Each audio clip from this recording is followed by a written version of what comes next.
سلام دوستان عزیز کانال بانی با سلیقه. امروز با موضوع تمیزکاری کابینت ها در خدمتتون هستیم. دوستان سوال کردن که برای تمیزکاری کابینت چیکار کنیم، از چه وسیله استفاده بکنیم.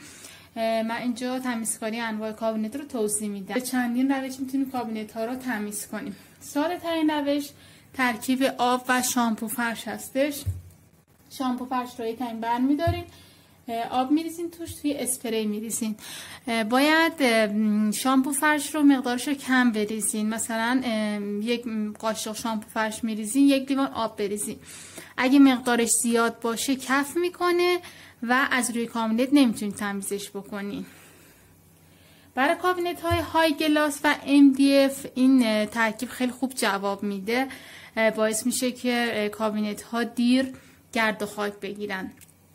برای کابینت های گلاس و MDF از شیشه پاک کنن میتونین استفاده کنین و از پاک کننده سطوح چوبی هم میتونین استفاده بکنین، به خاطر اینکه این کابینت ها حساس هستن و از شوینده های قوی نباید استفاده بکنین.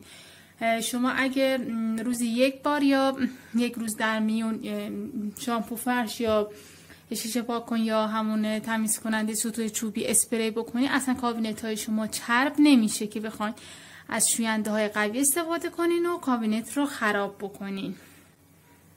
اگر کابینت شما MDF یا های گلاس یا فلزی یا هر نوعی هستش خیلی چربی گرفته و با این ترکیباتی که گفتم شیشه پاک کن، شامپو فرش و اینها تمیز نشد، چارشی باید چیکار بکنین؟ شما یک مقدار سیف کرمی، فرق نمیکنه رنگ قوطیش سفید باشه، زرد باشه، هر رنگی باشه، سیف کرمی باشه، اینو میریزین داخل یک اسپری، آب قاطیش میکنین و اسپری میکنین روی کابینت ها و تمیز میکنین. از ترکیب آب و پودر ماشین لباسشویی و وایتکس هم برای کابینت های فلزی میتونین استفاده بکنین. شما باید بدونین که هر تمیز کننده برای چه سطحی خوبه. مثلا توی گروه بیشتر خانم ها گفتن که تو گروه دور همی با سلیقه ها بیشتر خانم ها گفتن که کابینت رو وایتکس میریزن، دامستوس میریزن. اول از اینکه این وایتکس و دامستوس و اینا برای کابینت های گلاس و MDF و اینا اصلا خوب نیست. فقط کابینت های فلزی رو میتونیم با وایتکس و اینا تمیز بکنین و اینکه درسته که تمیز میشه ولی بعداً دوباره لگ میشه. و اینکه کابینت ها چون که چرب هستش، سیف بهترین گزینه برای سطوح چربی هستش. کلا تمیز کننده سیف برای سطوح چربی خیلی خوبه، برای هود، برای کابینت، برای گاز، برای پشت قابلمه، کلا هر سطحی که چربی داره شما سیف کرمی استفاده بکنین. و اینکه من نمیتونم مارک خاص شوینده ای رو بگم چون که اعضای کانال از نقاط مختلف ایران و از کشورهای دیگه هستن. این سیف هم میگم چون که دیگه همه جا هستش، کشورهای دیگه هم هست، ایران هم هست، داخل شهرهای مختلف هم هست و خیلی هم تمیز کننده خوبی هستش. پس برای سطوح چربی از سیف استفاده میکنیم. وایتکس رو که خانم ها استفاده میکنن برای هر جایی، یکی این که خیلی برای تنفس شما، ریه های شما خیلی خطرناک هستش و یکی این که وایتکس برای لک خوبه خانم ها، برای چربی خوب نیستش. وایتکس و دامستوس برای سطوحی که لک دارن خوب هستش که اونم من توصیه نمی کنم، به خاطر اینکه لک رو درست سریع از بین میبره ولی باز به مرور دوباره لک میشه و همینجور که استفاده بکنید اون وسیلتون خراب میشه و از بین میره. حالا شروع میکنیم به تمیزکاری کابینت. چجوری باید تمیز کنیم؟ برای تمیز کردن کابینت این مرحله باید انجام بدیم. اول شامپو فرش و آب یا شیشه پاک کن رو اسپری میکنیم، بعد با دستمال خیس این رو تمیز میکنیم. در مرحله آخر با دستمال خشک این رو باید خشک بکنیم.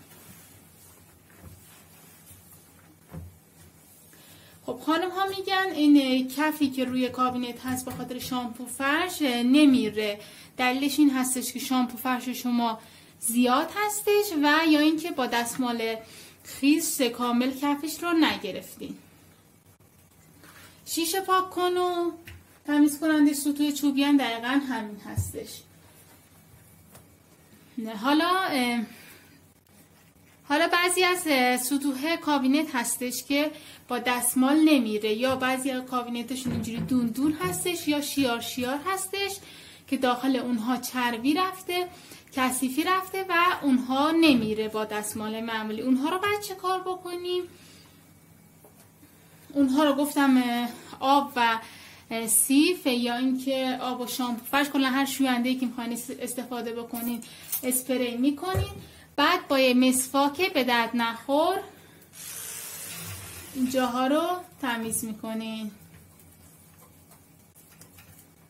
روی این دسته ها رو، یا گفتم اگه کابینتتون دون دون هستش داخل اون شیارها رو با یه مسواک تمیز می‌کنین خیلی راحت.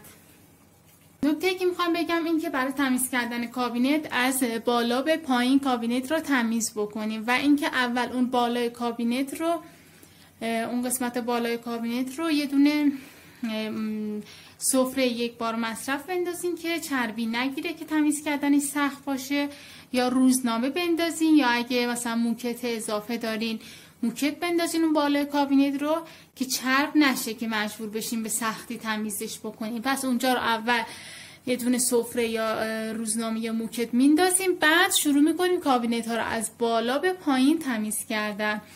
جهت کشیدن دستمال هم مهمه برای اینکه رد دستمال نیفته رو کابینت هاتون، و جنس دستمال هم مهم هستش.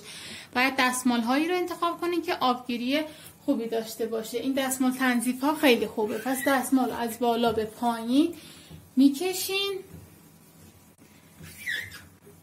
و اینکه گفتم مقدار شامپو فرش یا مقدار شیشه پاک کن یا مقدار شوینده رو کلا کم استفاده میکنین که بتونین کابینت رو تمیز بکنین. سعی بکنین استفاده از شوینده ها رو کم بکنین، هم به خاطر سلامتی خودتون هم به خاطر هزینه‌ای که این شوینده ها دارن. خیلی گرون شده این شوینده ها. سعی کنین هر روز با یه دستمال نمدار شما میتونین کابینتاتون رو تمیز بکنین. اصلا چربی و کثیفی نمیگیره اگه هر روز تمیز بکنین. وقت زیادی هم نمیگیره، کلا 5 الی 6 دقیقه از وقتتون رو میگیره تمیز کردن کابینتاتون. و سعی کنین که کابینت هایی که کنار ظرفشویی هستش وقتی ظرفاتون رو میشورین تون تمیز بکنین که MDFش خراب نشه، باد نکنه. و اینکه کابینت هایی که پیش گاز هستش اونها رو سعی بکنین تون تمیز بکنین، یا سعی بکنین، بعضی از خانم‌ها تو گروه بانوی با سلیقه من دیدم که از یه صفحه های فلزی مانند گفتن که خودمون درست کردیم و بین گاز و کابینت گذاشتن که کابینت هاشون خراب نشه. امیدوارم از ویدیو امروز لذت برده باشیم و مورد استفادهتون واقع شده باشه. ویدیوهای ما رو دنبال بکنین و کانال و گروه ما هم توی تلگرام همچنین دنبال بکنین. اسمش بانوی با سلیقه هستش توی تلگرام و گروه هم اسمش دوره همیه با سلیقه ها هستش. امیدوارم آخر هفته خوبی داشته باشین. خدا نگهدار.